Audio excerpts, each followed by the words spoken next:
I'm delighted to be talking now to Freddie Tulloch from the Queen's Arms in East Garston. And Freddie, in the last couple of weeks, your business model has evolved incredibly. Can you just talk us through the process and what it's been like your end?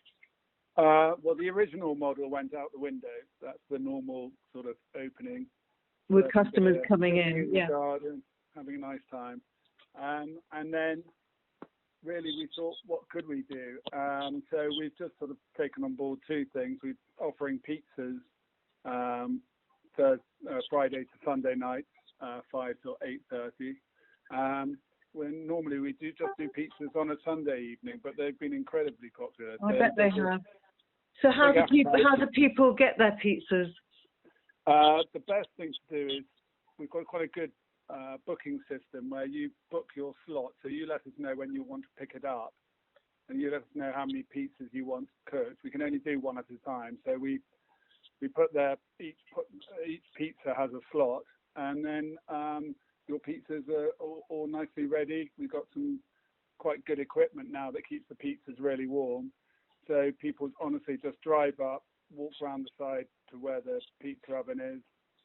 They're kept sort of well away from those cooking, and your pizzas are in this bag on a table and disappear. Okay. Or if you want the number one service, we've got a young driver on his scooter who will deliver pizzas locally in the community. Oh, fantastic. So that's Friday, Saturday and Sunday, and people can order during the week by email or by phone? Well, so email's the best thing during the week because when nobody's there. So emailing info@queensarmseastgarston.co.uk during the week, and then on the day, somebody will call you back after about 3 o'clock. I will be looking at all the emails, so I'll confirm the slot, and somebody will then ring up and just process the order on the day and finalise the booking. Okay. It worked really well, actually.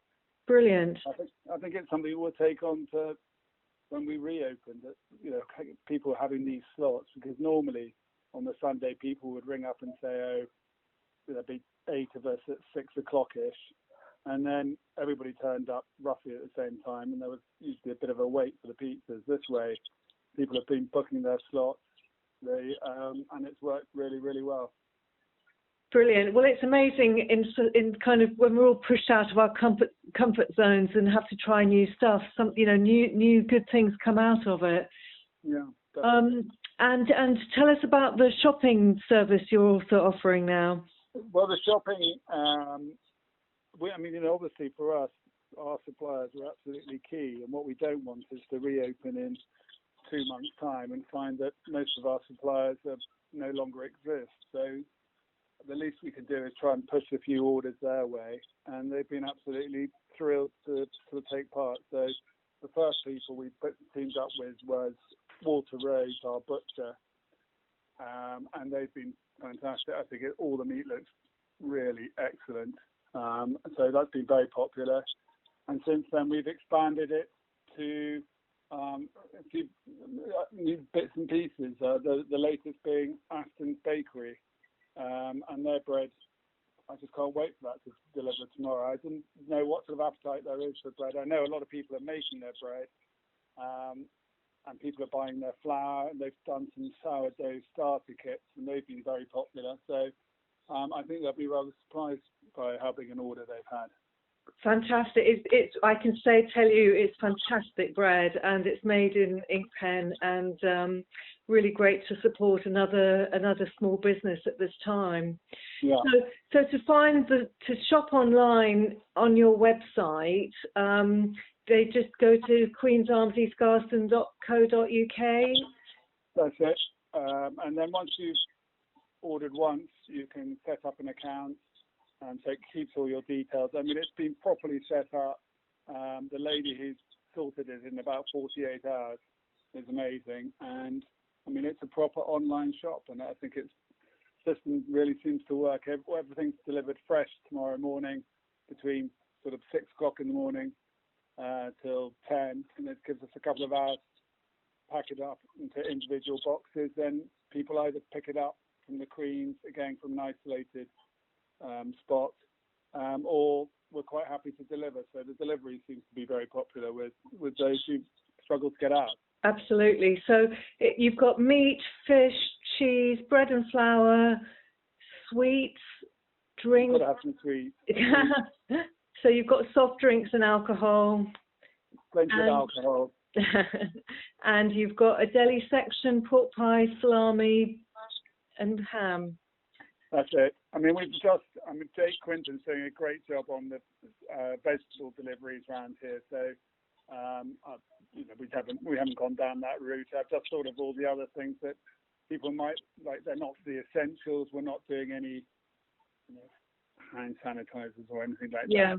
It's just a few foodie treats that people might think, that's alongside all their other traditional orders. But I think when you see the brand bag pitch up, I just think it's a really cheery sight. And simple pleasures at the moment, definitely. Very simple pleasures. Brilliant. And just changing the subject, dare I ask about Glastonbury? You can dare to ask. The date's 11th of July. We're very lucky with Glastonbury because all the people who put it together live within about a 5-mile radius of the village. Whether it's the marquee people or the sounds and the caterers. So there's really no reason to pull the plug on it until we really know that it's not going to happen. And I think cancelling Glastonbury now would be just such a blow. I think it would to so many people that whilst we can still where there's still hope, it's still on. Yeah, but obviously, the clock is ticking. When will you have to make a decision? Do you have that in mind? I think it's the 11th of July. We haven't really pushed the ticket sales, so I think that most people who have booked are pretty relaxed. They're not going anywhere. There's no issues. I think that in 3 weeks' time we'll know, or probably even before that. In 3 weeks, when they give us the next sort of update on what the rules are, it'll give us a much clearer picture as to when things will get back to normal. But the most depressing thing I read the other day was that the Premier League are planning for the new football season to be played behind closed doors, and that's in August. Blimey. I mean, which I just hope they're wrong. And so until I'm told we can't do it, it's on. It's only a small thing, but I think it's a big thing. Well, good for you, because obviously Glastonbury and WOMAD, all the big things have been cancelled. So it's nice. They're on a different scale, obviously. Yeah. They've got, the infrastructure there is so massive, whereas, the infrastructure here, it is very much a local event, supported by the locals, and there's just be a great thing to call it a day. We will definitely, if it's, when we pull the plug on it in July, we hope to be able to announce a new date, because there'll be new guidelines in place, and hopefully there'll still be a spot later in the summer to fit it in. Yeah, absolutely. And it might be that there's a limit on the scale of events, that you can have gatherings of 200 people. You just can't have 2,000 people. Goodness knows what decisions they're going to make. But in retrospect, things like Cheltenham, people are saying that shouldn't have gone ahead. It's so hard. I think there's no point looking back at Cheltenham. There was a big rugby match that weekend. The tube looked as busy as ever. Yeah. You could blame. Nobody knows exactly where they picked these bugs up from. Yeah. And it happened. And if you were at Cheltenham like I was, it was a fantastic experience, and everybody knew it was the last bit of fun before the lockdown came. Yeah. And I didn't go, but a friend did, and she said that there was hand sanitizers and the loos were great, so they obviously did a lot. They did a lot. Yeah. Lovely, brilliant. Well, thanks so much, Freddie, for your time, and I hope all your deliveries arrive safely in the early hours of tomorrow morning and you get them out to your customers. What's the order cut-off time each week for the delivery? So it's midday on Thursday, and then the pickup is from midday to 3 o'clock on Friday. So Okay. Thursday midday, and you just do it online. And if you've got a problem with online, my telephone number's there. I sorted out somebody who was struggling with the, with the computer, and I sorted it. It's like, it's just us. It's just Sue and I sorting it all out. So so they know they can get to a human being. That's brilliant. I will answer the phone. Lovely. Thanks so much, Freddie. Okay, thanks, Penny. Bye.